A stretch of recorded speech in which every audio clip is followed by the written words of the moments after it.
Colossenses. E nós vamos agora na exposição do livro inteiro, todos os domingos à noite, até a conclusão dele. Eu, George e Fábio estaremos aqui expondo esse livro. E o tema de hoje, para a nossa reflexão, é gratidão. Capítulo 1, versículos de 1 a 8. Eu quero entender um pouquinho com vocês a questão do livro de Colossenses. Foi escrito para uma igreja na cidade de Colossos. Era um centro de indústria têxtil, bem desenvolvido naquela época. O nome era usado para uma cor específica de lã tingida naquela região.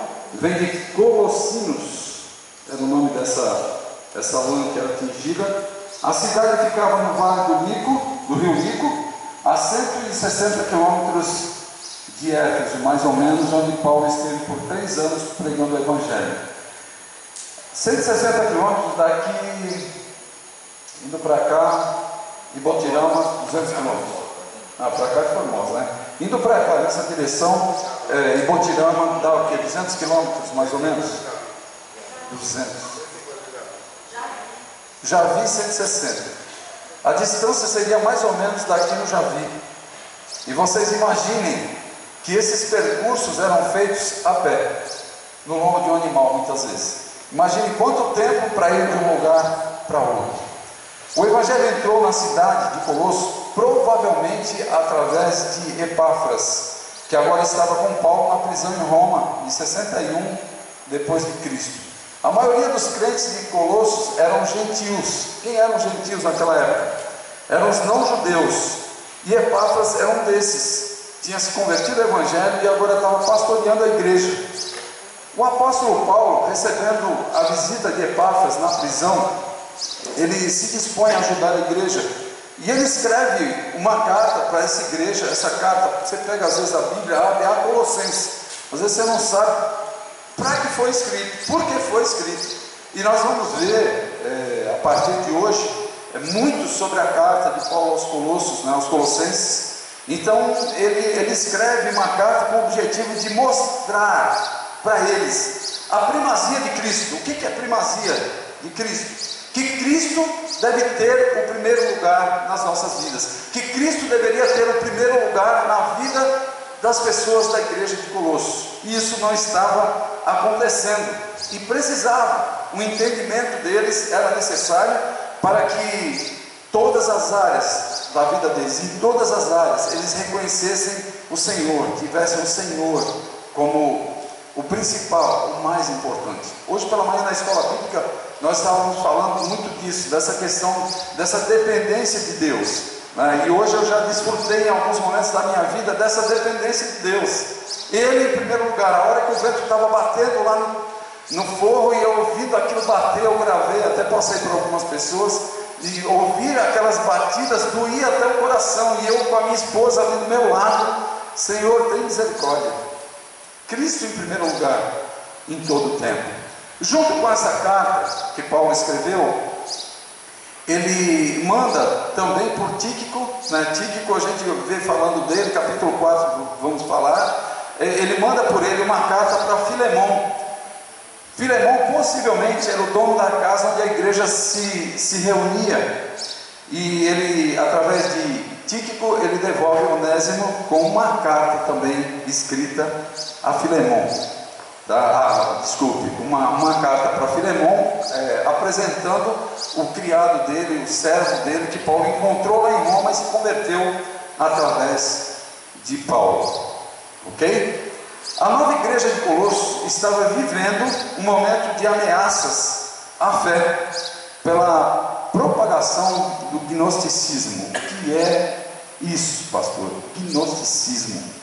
Eram ensinamentos que reuniam a mistura do legalismo judeu, e o legalismo deles era a observância do sábado, leis alimentares, circuncisão, adoração a anjos e outras práticas. Eles misturavam com filosofias gregas e com o misticismo oriental. E aí virava uma bagunça, uma salada, e aí eles entravam na igreja e começavam tentando mudar a forma da igreja andar, o pensamento da igreja. Essa heresia diminuía a pessoa de Cristo e enfatizava a filosofia humana. A ideia era Cristo mais alguma coisa. Ele não tinha o primeiro lugar na igreja. Isso era complicado. O que nos leva a pregar a carta de Paulo aos Colossenses hoje? O que acontece em muitas igrejas, eu talvez não precisasse nem falar aqui, porque vocês têm visto e têm ouvido, infelizmente, tem entrado nas igrejas algumas coisas que tentam, alguns ensinadores, alguns pregadores tentam levar Cristo e mais alguma coisa. O humanismo é algo muito forte, o homem no centro de todas as coisas, a primazia do homem, não de Cristo, tá? Uma ideia, uma visão antropocêntrica, o homem no centro. Então as músicas são o homem no centro, as pregações, o homem no centro. Então é apresentado um evangelho até gostosinho, mas que o homem sempre está no centro. E vocês observem as letras que nós cantamos aqui, as letras das músicas aqui, o homem não está no centro. Quem tem que estar no centro? Cristo, Deus no centro, o Espírito Santo, mas não o homem. Então isso era muito forte, e é forte nos nossos dias hoje. O secularismo, na discussão contemporânea, o secularismo e o humanismo são vistos como uma só coisa, formando um humanismo secular, uma abordagem da vida e da sociedade que glorifica a criatura e rejeita o Criador, constituindo-se um rival do cristianismo. E tem muitas igrejas que estão assim. Então é a criatura lá em cima, é o líder lá em cima, são as pessoas lá em cima. E cadê o Senhor? Estava falando hoje na escola bíblica, eu conheço pessoas às vezes que a gente pergunta: de que igreja você é? Eu sou de tal igreja do pastor tal. Por favor, não se refiram a essa igreja. Eu sou da igreja batista da família do pastor Jonatas. A igreja não é da minha família e nem a minha. A igreja batista da família de Cristo. Então cuidado com isso. Eu acho meio complicado, mas às vezes as pessoas identificam a igreja com o pastor, com a liderança. Eu estou aqui, eu sou um servo do Senhor, para cuidar da igreja, para ensinar a igreja, direcioná-la conforme o Senhor for me orientando. Uma outra forma tem entrado nas igrejas, uma outra ideia, o relativismo. Ele ensina que tudo o que acontece é aceitável, basta relativizar as coisas. Não existe uma verdade absoluta, depende de onde você esteja. E vocês imaginem que pessoas saem com essa ideia, levantam essa bandeira e muitas vezes querem dentro da igreja que isso seja implantado, o relativismo. Eu já tive homéricas batalhas, conversas com pessoas que defendiam o relativismo. E quando a gente pega a Bíblia e começa a ver que nem tudo é relativo, que existem verdades absolutas que estão aqui nas Escrituras, as pessoas ficam às vezes assim, atônitas, elas não acreditam, mas existe sim, porque na Bíblia está escrito isso.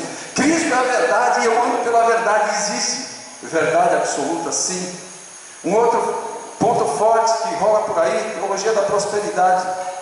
São radicais com relação ao homem físico e o espiritual. Eles fazem uma certa separação. Saúde e prosperidade são algo forte para eles. Não se cansam de repetir que nem doenças, nem prosperidade, nem problemas financeiros são da vontade de Deus. O cristão que está passando tal coisa ou coisas é porque não tem fé, está em pecado.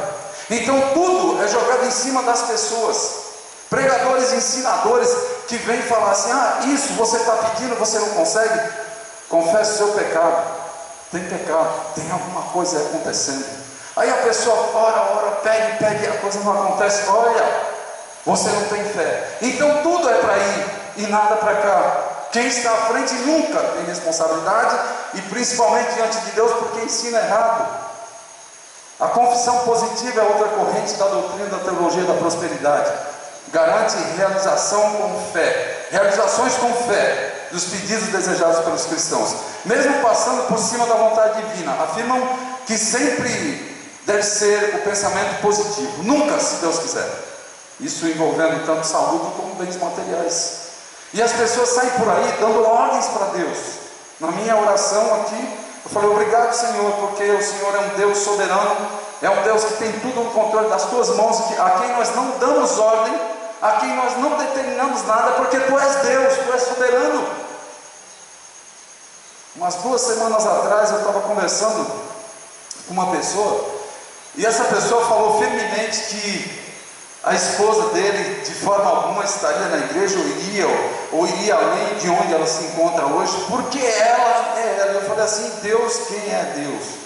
Ela é maior que Deus. E ele titubeou e ficou meio assim, como se a esposa dele fosse maior que Deus. Imagine a que ponto as pessoas chegam.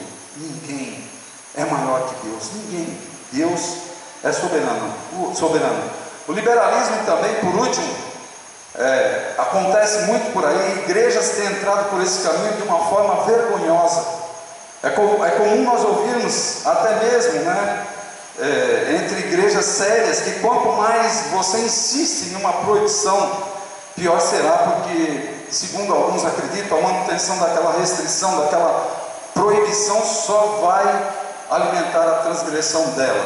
Liberando a restrição, diminuiria a transgressão. Isso não é verdade. A vida tem mostrado que a liberalização, além de não diminuir a transgressão, muito pelo contrário, aumenta. Leva a outra retirada de limites, e depois mais outra, e assim sucessivamente. E nós temos igrejas por aí que não tem limites para nada, largadas. Então, esses tipos de assédios, de coisas, têm entrado nas igrejas através dos séculos. E eu creio que para muitos não é novidade. Vocês têm visto, vocês têm ouvido algumas coisas. Nós temos recebido pessoas na nossa igreja que às vezes chegam e não aguentavam mais ver tanto liberalismo, ver tanto legalismo, ver tanto, sabe, tanta coisa. Não apenas Cristo mais alguma coisa. Isso nos entristece, nos angustia, e eu fico imaginando Deus. Como é que Deus olha para essas igrejas, para esses locais? A igreja de Colossos, ela estava sofrendo um certo assédio de pessoas que vinham com outras ideias, como eu falei no começo. O gnosticismo era muito forte naqueles dias, e as pessoas estavam vindo para a igreja com essas ideias, e Epáfras estava lá com a igreja, um camarada novo, ainda sem muita experiência, não sabendo muito bem o que fazer. Aí ele vai até Paulo e fala: Paulo, está ruim, o negócio está pegado lá. E Paulo escreve essa carta que nós vamos ver a partir de hoje, tá? Nós vamos ver hoje, dentro desse assunto proposto, que as atitudes bíblicas dos nossos irmãos são motivo de gratidão. Atitudes bíblicas. Eu tenho visto na nossa igreja muitas atitudes, e às vezes eu fico tão grato a Deus. Às vezes alguns falam comigo, alguns agem que eu observo, eu vejo, e eu fico agradecido a Deus, e oro agradecendo pela vida de cada um de vocês. Então, nós vamos ver inicialmente, na introdução aqui, esses 3 primeiros versículos do capítulo 1 de Colossenses. Paulo, apóstolo de Cristo Jesus, pela vontade de Deus, e o irmão Timóteo, aos santos e fiéis irmãos em Cristo que estão em Colossos, a vocês graça e paz da parte de Deus nosso Pai e do Senhor Jesus Cristo. Sempre agradecemos a Deus, o Pai de nosso Senhor Jesus Cristo, quando oramos por vocês. É interessante esse início da carta, Paulo, ele se dirige aos irmãos da igreja de Colossos, e ele começa falando: apóstolo de Cristo Jesus pela vontade de Deus. Ele foi escolhido por Deus no caminho de Damasco, está lá em Atos 9. Ele não foi um dos que teve contato direto com Cristo, chamado direto, mas no caminho de Damasco, quando ele estava em busca do caminho, como eram chamadas as pessoas que serviam a Cristo naqueles dias, ele é chamado por Deus direto, e aqui ele fala: apóstolo de Cristo pela vontade de Deus. Deus, na soberania dele, pela vontade dele, chamou, e o irmão Timóteo, que era o companheiro dele nos trabalhos. Aos santos e fiéis, ele está se dirigindo aos crentes, aos irmãos da igreja de Colossos, irmãos em Cristo, que em Colossos, a vocês que estão em Colossos, a vocês graça e paz. Graça, do grego haris, e paz, do judeu shalom, e do grego eirene, da parte de Deus nosso Pai e do Senhor Jesus Cristo. Então aqui é uma introdução que ele faz à carta, não vou me ater muito aqui, e para entrar direto no que eu tenho proposto hoje. O problema que nós temos, tendência de sermos mais críticos muitas vezes do que pessoas que observam e veem qualidades em outros, e isso nos impede de sermos gratos, de agradecermos a Deus pelas atitudes dos que estão à nossa volta. Eu me lembro de que alguns anos atrás, em algumas viagens que eu fazia com algumas pessoas, nós às vezes ficávamos no carro um dia inteiro rodando, eu falava, peraí. Aí um dormia, que nem eu falei ontem, né? Minha esposa dormia, aí eu dormia, o outro dormia porque tinha outro dirigindo, e nós fazíamos aquela viagem longa, e às vezes acordávamos, falávamos de uma coisa de outra, estou com fome, eu falei assim um dia, gente, eu gostaria de fazer algo diferente, e eu vou dar essa ideia, eu vou dar uma aplicação já no começo da pregação. Você já experimentou, em algum momento da tua vida, falar bem das pessoas, agradecer a Deus pelas pessoas? Aí um dia eu falei assim, gente, eu estou sentindo desejo de fazer uma coisa diferente aqui nessa viagem, vamos falar das pessoas da igreja. E nós pegamos todos, porque eu tinha a lista e aqui a memória boa, e aí falava de um, o que você acha? Aí um falava algo bom, aí outro falava algo bom. Agora vamos orar por essa pessoa, vamos agradecer por essas qualidades boas. E gente, como era a viagem?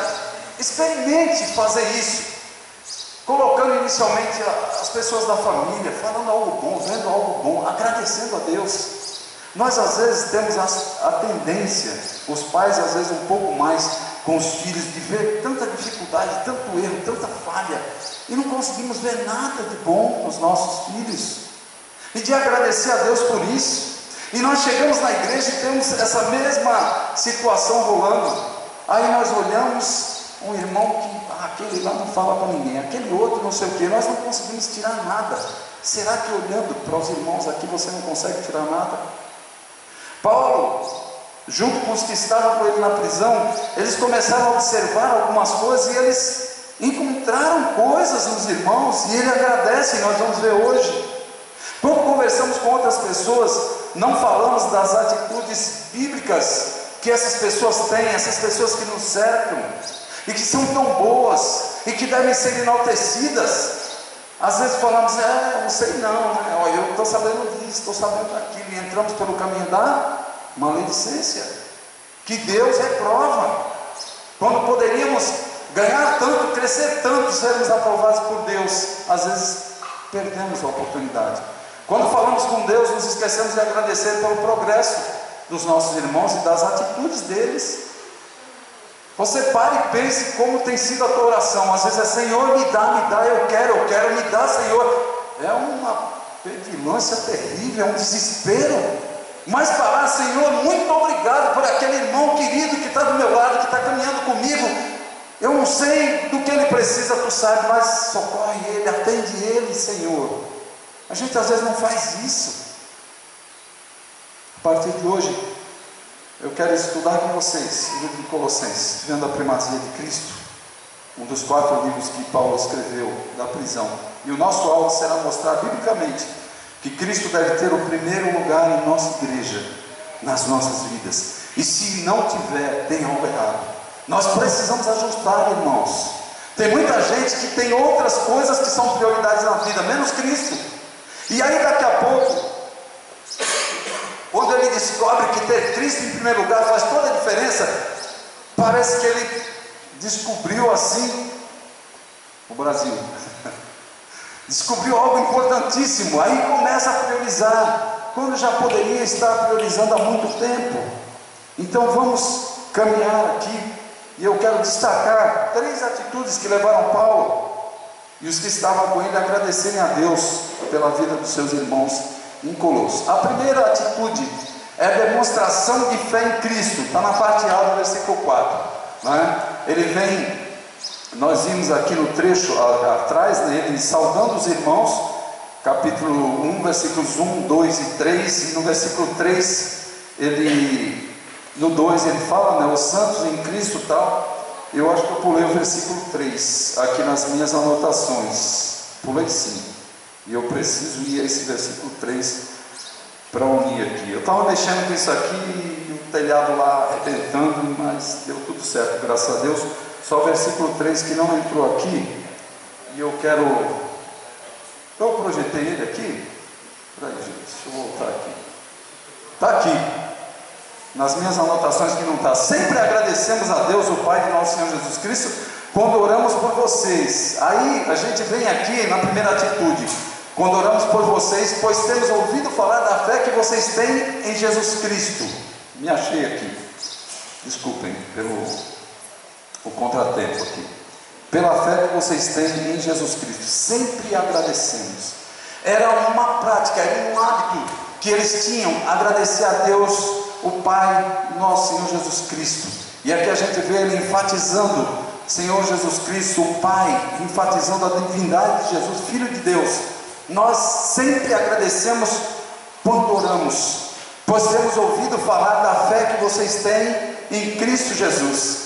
Paulo e os demais que estavam com ele ouviram falar da fé que os crentes de Colosso tinham em Jesus Cristo. Ele agradecia constantemente, junto com os que estavam com ele, e a lista está lá no capítulo 4, versículo 10.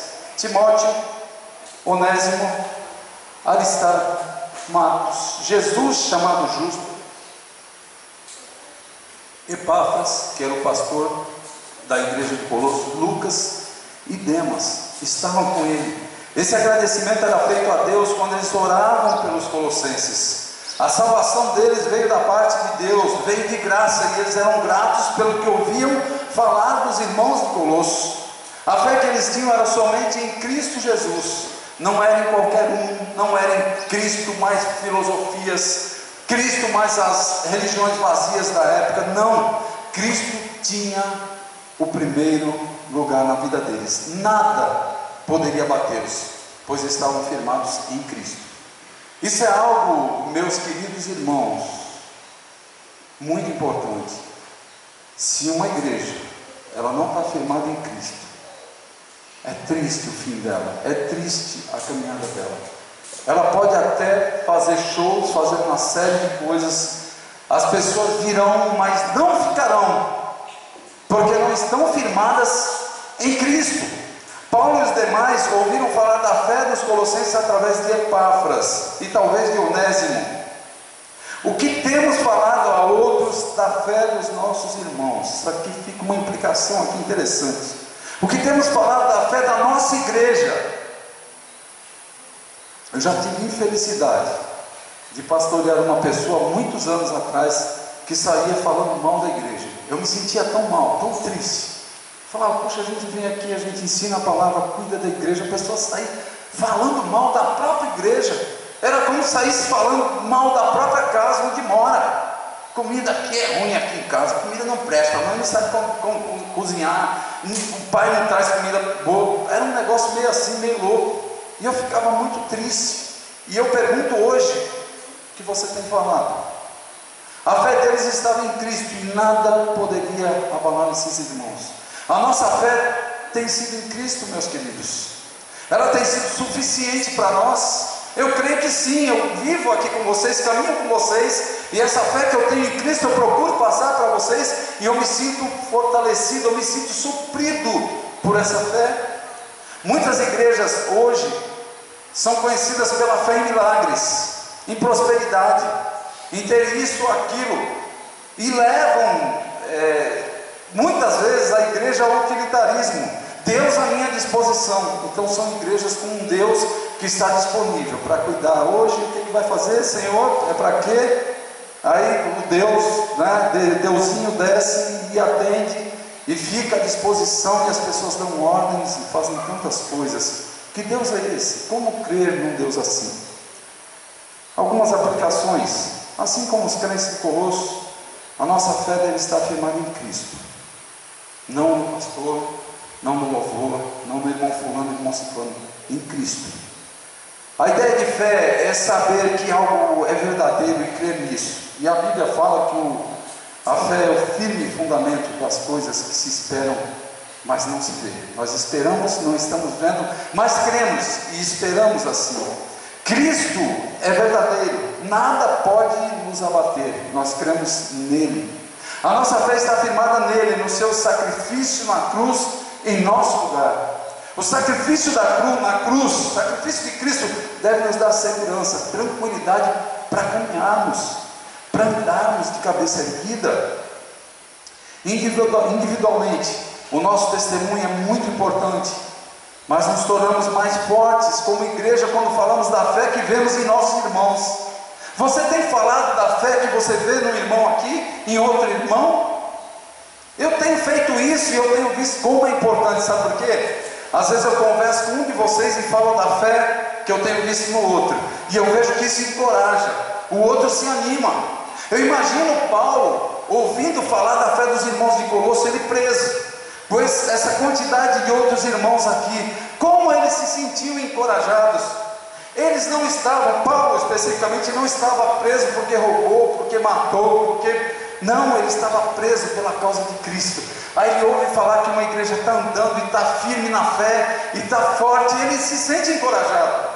Um pastor, quando caminha com uma igreja, como eu tenho caminhado com vocês, que eu ouço falar da fé de cada um, quando vejo a fé, isso me encoraja, isso me anima. Isso te encoraja, meu querido, minha querida? Ouvir falar da fé do teu irmão, assim como Epáfras testemunhou do que via nos irmãos, nós devemos fazer também. Experimente falar a alguém da fé que você tem visto em outros que estão caminhando aqui. Fale de Cristo, de sua igreja, do que você tem aprendido, do teu crescimento espiritual. Fale da tua fé. A gente às vezes se encontra com pessoas, nós falamos de tantas coisas, saem tantos assuntos. Fala do time que perdeu, fala do que foi vendido do jogador tal, que veio outro jogador, do técnico que saiu, e da nossa fé não falamos. Isso é importante, fale de Cristo. Se puder, agradeça junto com quem você compartilhar, assim como Paulo fazia. Eles estavam compartilhando da fé deles, do que estava acontecendo em Colosso. E tão importante tudo aquilo. É interessante falar de Cristo, falar da nossa fé. Teve um pastor há alguns anos aqui em Barreiras, e ele falava algo que o seu cunhado sempre mencionava: na vida tudo passa, só fica Deus. Tudo passa, tudo vai passar, só vai ficar Deus. Estava vendo a irmã Eliana ministrando o louvor aqui. Vamos louvar ao Senhor, vamos glorificar. Algumas pessoas com uma dificuldade, tudo vai passar, gente, só vai ficar Deus. E nós não conseguimos às vezes glorificá-lo, falar da nossa fé. Fica um desafio. Foi algo que foi motivo de oração dos irmãos ali na prisão. Primeiro vimos aqui a demonstração de fé. Segunda atitude, eu quero ver com vocês, demonstração de amor fraternal. Ele falou: pois temos ouvido falar da fé que vocês têm em Jesus Cristo e do amor por todos os santos. Além da fé, eles demonstravam amor fraternal, interesse, cuidado uns pelos outros. Possivelmente Epáfras, que estava com eles, falava também do amor da igreja de Colosso. Então havia uma troca de informações, havia assim uma intimidade, uma comunhão, amor fraternal. Se ele não falasse alguma coisa, Paulo não estaria comentando aqui no início da carta. Se Epáfras não tivesse vindo comentando, vocês já viram quando a gente chega de uma viagem, chega num local, a gente começa a falar do que é mais importante para as pessoas onde chegamos. E eu creio que isso daqui, a fé e o amor deles era tão importante que Epáfras começa a falar, e eles agradecem a Deus por isso. Em Colossos, Epáfras viu um amor verdadeiro, um amor fraternal, um amor de irmãos. Eu tenho visto isso na caminhada da nossa igreja. Eu louvo a Deus por isso, por ver amor, o amor de Deus no coração, cuidado, atenção, observando. Eu vejo os irmãos observando, um observa aqui, outro observa ali. Chegam para mim às vezes: pastor, você já viu tal situação? Já vi. E quando não vi, as pessoas me alertam e nós vamos caminhando. Amor fraternal, isso é demonstração de amor. Jesus em João 13, 34 e 35 falou: um novo mandamento lhes dou, amem-se uns aos outros, como eu os amei. vocês devem amar-se uns aos outros. Com isso, todos saberão que vocês são meus discípulos, se vocês se amarem uns aos outros. Esse amor existente entre eles vinha de Deus, através de Cristo. Esse amor, meu querido, minha querida, que você às vezes vê aqui, no meio da igreja, na caminhada da igreja, isso vem de Cristo, isso vem de Deus. E eu te pergunto, que tipo de amor você tem demonstrado para as pessoas? Será que existe demonstração de amor na tua vida? Será que existe nas nossas vidas? Será que tem sido um amor digno de gratidão a Deus, assim como o amor dos colossenses? O que falta para que o amor que temos uns pelos outros seja motivo de comentários e gratidão a Deus? O que falta? O que podemos fazer para que o amor fraternal cresça em nossa igreja? O que você está fazendo? O que eu estou fazendo? Aplicações para esse trecho. Uma ligação, às vezes, na semana, perguntando: meu querido, por que você não veio no culto? Tivemos um encontro de casais ontem top. Por que você não veio? Deu algum problema? Posso ajudar? Não é ligar cobrando, apertando. Por que foi? O que eu posso fazer? Encorajar. Às vezes, olha, estou orando por você. E a pessoa saber que você realmente está orando. E eu quero falar aqui, às vezes no zap eu falo: eu estou orando por você, eu vou orar por você agora. Hoje eu fiz isso. E eu parei, e eu paro com a minha esposa, e a gente ora mesmo. Isso é demonstração de amor, e não é só para mim, é para vocês também. Atenção para os que nos visitam. Chegue alguns minutos mais cedo para dar atenção. Fique um pouco depois. Tem pessoas que a hora que fala amém, já está quase na porta. E às vezes eu tenho que ir correndo ali, abrir a porta, que essa porta é um pouco difícil. Tem pessoas que ficam travadas ali. Fique um pouco mais. Desfrute do amor fraternal. Demonstre amor fraternal. Isso é excelente. Uma outra pegada que eu vou dar aqui, bem firme hoje. Pena que tem muita gente que não veio hoje. Atenção, meus queridos, para os que visitam. Dê atenção. Dê a vez na fila da cantina para os mais velhos. Demonstre amor fraternal. Dê a vez na fila para os visitantes. Para a grávida, às vezes, que entra na fila, e às vezes eu fico olhando a fila, eu fico desesperado, a fila para comprar a ficha da cantina. Isso é demonstração de amor fraternal, e às vezes a gente não vê isso. Eu falo: meu Deus, o que é isso? Sente-se junto na cantina com outras pessoas que você não tem hábito. Converse com outros para você conhecer, para você se fazer conhecido. A gente precisa dar um fora às panelinhas na nossa igreja, aos preferidos. É sentar. E eu vou começar de vez em quando a ir nas panelinhas e vou começar a bagunçar a panelinha aqui. Porque a gente fala e eu não vejo demonstração de amor fraternal. E eu preciso falar, e é a palavra de Deus que eu vou usar para confrontar essas coisas. Então às vezes vemos uma pessoa nos visitando, que os visitantes vão ficar até assim, né? Mas alguns estão vendo. A pessoa está lá sozinha, eu fico: ah, meu Deus do céu, ei, vem cá, ei, vai lá. Não precisa isso. Se você tem o Espírito Santo habitando em você, amor fraternal deve ser demonstrado. A ideia de ouvir outros em dificuldades, orar juntos, procurar solução para problemas, isso é demonstração de amor fraternal. Temos muitas oportunidades de demonstrar esse amor pelos nossos irmãos. Uma outra forma, você quer saber? A nossa igreja é muito longe de lá do centro. Dá caronas. Tem pessoas, às vezes, que nos abrem cedo, já colocam: quem pode me dar carona? E às vezes fica aquele silêncio, sabe? Vamos observar isso. Dá carona. Marca um café, vai lá tomar um café. Leve coisas, não vai: estou indo aí tomar um café. E chega, só tem isso ainda, tem mais nada aqui não. Vá, leve alguma coisa, participe. Tem coisa sobrando de vida. Às vezes você ganha alguma coisa. Às vezes eu sou abençoado, eu ganho um cacho de banana. Aí a gente chega em casa, corta ele, aí já, ó, esse vai para fulano, esse vai para ciclano, e a gente sai distribuindo. E a gente vê a alegria de quem recebe. Eu fico muito feliz porque recebo. Isso é demonstração de amor fraternal. Você tem algo a mais de vida. Não fique segurando só para você. Tem pessoas que são assim, ó. Bata com uma marreta na mão que você não abre. E nós precisamos mudar. Demonstração de amor fraternal. Precisamos ser conhecidos pelas nossas atitudes práticas, assim como os colossenses eram conhecidos. Com certeza seremos motivo de gratidão a Deus. Senhor, muito obrigado por aqueles irmãos, muito obrigado por aquele irmão, obrigado pelo aquele irmão, porque eles se preocupam, eles fazem alguma coisa, eles não ficam só aqui na teoria, só no que está escrito, eles vão para a prática. E a nossa caminhada deve ser uma caminhada prática, meus queridos, para que o mundo veja que o amor de Deus existe em nós, que somos filhos dele, e às vezes o mundo não está vendo. Recepção, nós ficamos ali, eu tenho o maior cuidado para recepcionar as pessoas.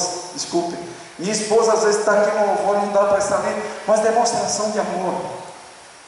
A minha volta para o Evangelho, eu fiquei muitos anos fora, e eu, alguns anos, lá nos idos de 1993, eu cheguei numa igreja, e eu estava muito arredio, eu estava muito indiferente ao Evangelho. E quando eu cheguei na igreja, o recepcionista da igreja fez toda a diferença. Por isso que eu tenho o maior prazer de ficar ali, e de saber os nomes, de querer cumprimentar as pessoas pelo nome. E alguém na recepção perguntou o nome, conversou, e eu entrei, aí cultuamos ao Senhor. Quando eu saí, ele chegou e falou: irmão Jonas, Deus abençoe, seja bem-vindo. Gente, aquela demonstração de amor foi tão forte para mim, que eu falei para minha esposa naquele dia: é irresistível, eu não consigo continuar distante de um povo desse, porque eu senti a demonstração de amor. Meus queridos, se nós não demonstrarmos amor, quem vai demonstrar? É o mundo que está aí fora, são as pessoas que chegam aqui, são os visitantes. Nós precisamos acordar e fazer alguma coisa. Às vezes chegamos, parece que não temos nada a ver com o pessoal que chega, com as pessoas na igreja. Às vezes colocamos um livro de um lado e outro do outro. Não quero ninguém aqui do meu lado. Irmão, irmã, pare com isso. Vamos demonstrar amor uns pelos outros. Estava pensando em comprar cadeiras, até comentei, mas eu acho que estão ficando tantas cadeiras assim no meio, que tem Bíblia que senta aqui na igreja, tem celular que senta, tem livro que senta, sabe, tem tanta coisa que senta na cadeira. Nós vamos começar a trocar isso, e demonstrar amor, tirar as coisas, pôr embaixo e tal, e ajustar. Nós vamos ficar com essas cadeiras mesmo, para ver se aproxima mais. Aplicação da pregação de hoje. Eu estou empolgado hoje com esse assunto aqui, né? Amém? Terceira e última atitude, demonstração da esperança futura. Por causa da esperança que lhes está reservada nos céus, a respeito da qual vocês ouviram, por meio da palavra da verdade, o Evangelho, que chegou até vocês. Por todo o mundo esse Evangelho vai frutificando e crescendo, como também ocorre entre vocês, desde o dia em que o ouviram e entenderam a graça de Deus em toda a sua verdade. Essa fé e esse amor eram baseados na esperança da vida eterna que eles tinham ao lado de Cristo. Eles aceitaram a fé porque um dia ouviram falar dessa fé. Epáfras provavelmente foi quem anunciou a fé para os irmãos de Colossos, e provavelmente Epáfras tenha se convertido ouvindo Paulo em Éfeso. Se converteu e saiu evangelizando até chegar a Colossos, que ficava à distância daqui no Javi, 160 quilômetros. Imagina esse homem saindo e falando, e anunciando a esperança que ele tinha, que até então não tinha, mas agora ele passou a ter. E ele começa a falar, e Epáfras anunciou a eles a palavra da verdade, anunciou o Evangelho àquelas pessoas. Paulo aos Coríntios, capítulo 11, versículo 23, a gente sempre lê aqui na ceia, começa com esse versículo: foi recebido do Senhor o que também lhes entreguei. O que recebeu, entrega, não segura, não retenha. Agora, se não recebeu, não vai ter o que passar, não vai ter o que dar. O que receberam, eles anunciavam a outros, e a igreja crescia. Versículo 6: que chegou até vocês essa palavra por todo o mundo, esse Evangelho vai frutificando, crescendo, como também ocorre entre vocês, desde o dia em que o ouviram e entenderam a graça de Deus em toda a sua verdade. Paulo incentiva dizendo que o Evangelho vai frutificando, vai crescendo por por todo mundo. Eu vejo o Evangelho frutificando, crescendo, essa igreja crescendo. Hoje está sendo um dia atípico, talvez pela chuva, mas nós temos tido dias aqui que está super lotada. Evangelho crescente na vida das pessoas, evangelho puro, sem mistura.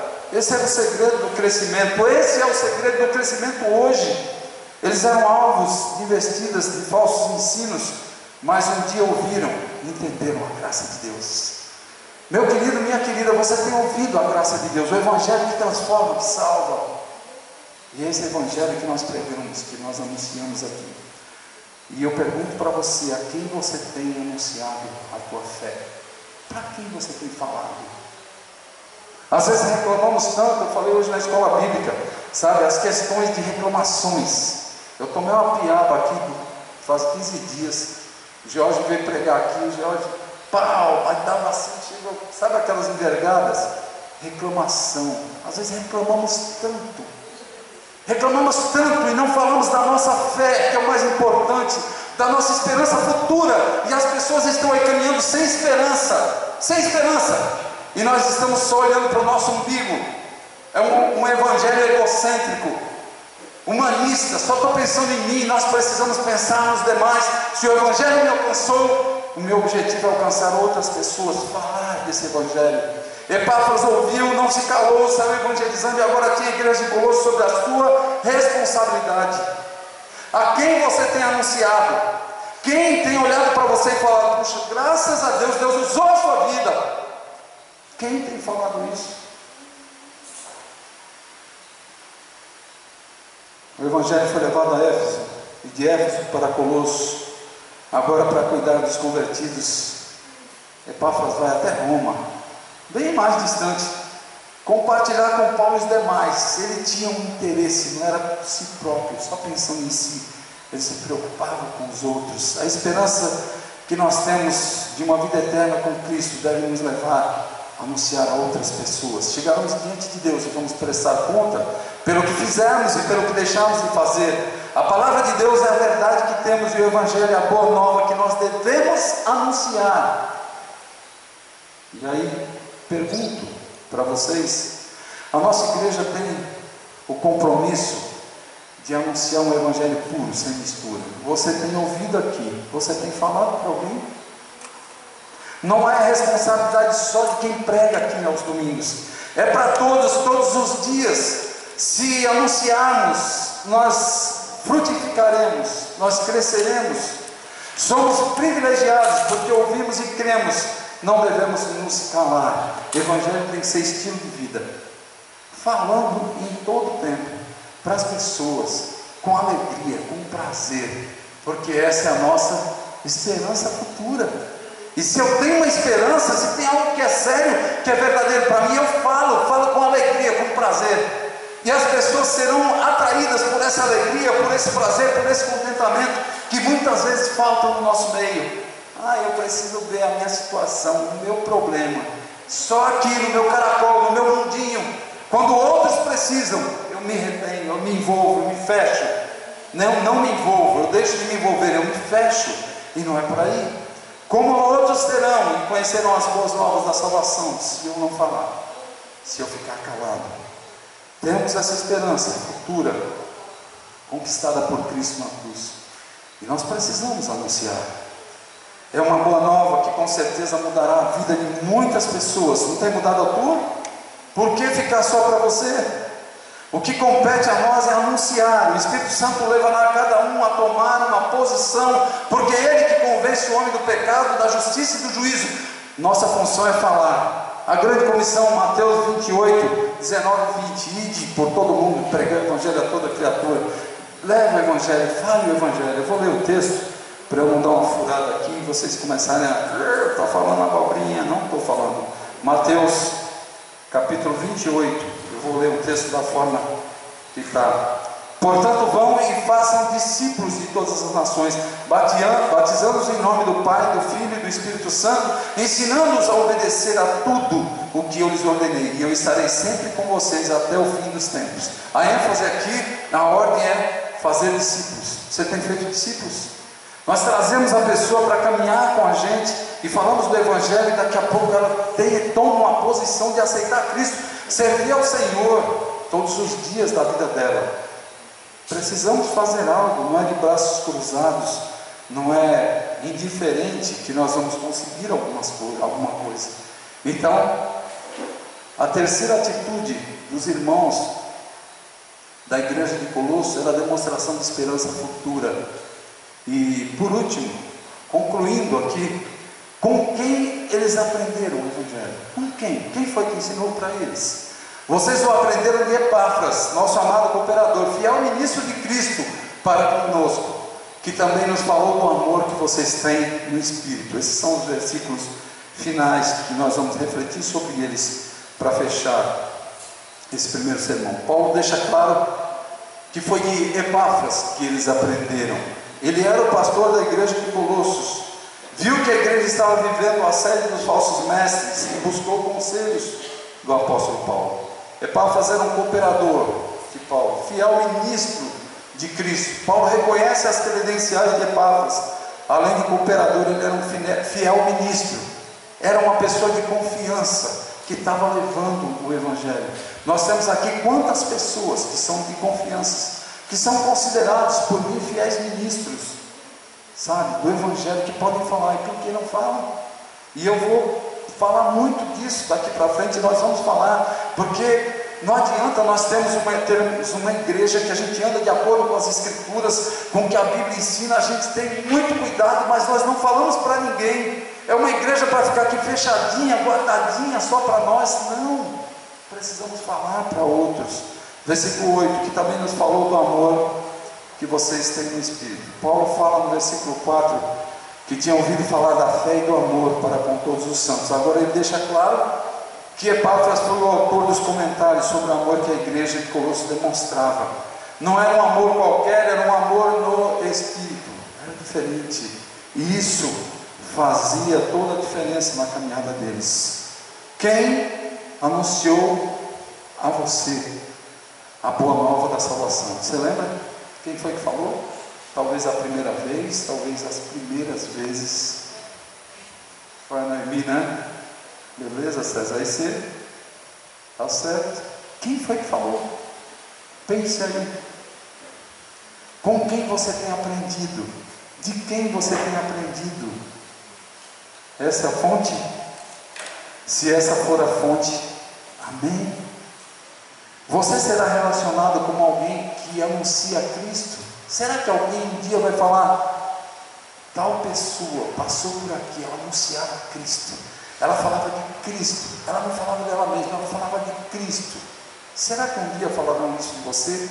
Assim como Paulo menciona Epáfras, como eu falei há pouco, para dar uma afirmada melhor. O evangelismo deve ser estilo de vida. Nós precisamos estar atentos, falando, porque alguém vai lá na frente e falar assim, fulano me falou, e ciclano mais um pouquinho, outro ciclano me juntou, e o evangelho penetrou no meu coração. Filhos da fé é um investimento eterno, é multiplicativo, e o discipulado pessoal faz com que isso aconteça. Algumas poucas pessoas dessa igreja hoje têm filhos na fé, algumas poucas. Eu espero que muito em breve a gente possa falar aqui nessa igreja, tem muitos pais na fé, tem muitos filhos na fé, caminhando junto com seus pais na fé. Eu espero ouvir isso, e eu creio que vai ser muito importante. Então, queridos, parem e pensem nesse início da carta aos Colossenses, tá? Demonstração de fé que eles tinham primeiro. Qual era a segunda demonstração? Amor fraternal. E a última agora, demonstração da esperança futura. As atitudes bíblicas dos nossos irmãos são motivo de gratidão. Deve ser motivo de gratidão. Eu quero, para fechar agora, eu queria pedir para você que você pense um pouquinho. Você tem visto fé nos irmãos, nos queridos que têm andado contigo? Você tem visto nesses queridos que andam com você amor fraternal? Você tem visto uma esperança futura? Eu queria que você pensasse aí em uma pessoa, pelo menos uma, para que você agradecesse a Deus pela caminhada dessa pessoa e se dispusesse a falar para outros, para ter filhos na fé, para ter pessoas que amam o Senhor caminhando para os céus. Querido Pai, em nome de Jesus, eu peço ao Senhor que essa palavra, Deus, penetre nos corações dessa noite e não fique apenas aqui nesse tempo, nesse momento de ministração da palavra, mas que esses queridos levem para casa tudo que ouviram, a demonstração de fé dos irmãos de Colossos, a fé em Cristo, a demonstração de amor fraternal, a demonstração da esperança futura, que seja algo que permeie a mente de todos, que incomode, que levem a pensar, cada um a pensar na caminhada cristã, de quem ouviram falar do Evangelho, a quem falarão. É algo que deve ser visto com seriedade, porque é uma ordenança do Senhor, é uma ordem direta, e quando não obedecemos, pecamos, e ficamos nos arrastando, às vezes por anos. Desperta essa igreja para a obediência à Tua palavra, para uma caminhada segura, firme, uma caminhada que alegre ao Senhor, Pai. Muito obrigado pelo início dessa carta, um início um pouco mais denso, com todo um contexto histórico, com detalhes. Eu creio que para frente teremos uma exposição mais tranquila, com trechos menores, mas era necessário hoje que fosse feito isso, e que fosse mostrado a quem a carta foi direcionada, e como esses queridos já andavam, apesar do assédio dos falsos mestres, dos falsos ensinos, eles tinham um ensino puro, recebiam orientação para crerem só em Cristo, que essa igreja creia em Cristo, e dê a primazia a Cristo, e não fiquem juntando outras coisas para uma salvação eterna, mas somente Cristo, Cristo e somente Cristo. Muito obrigado, Pai, pela Tua palavra nessa noite. Oro assim a Ti agradecido, no nome de Jesus. Amém. Obrigado, Jesus, pelo amor que não morre, pela nova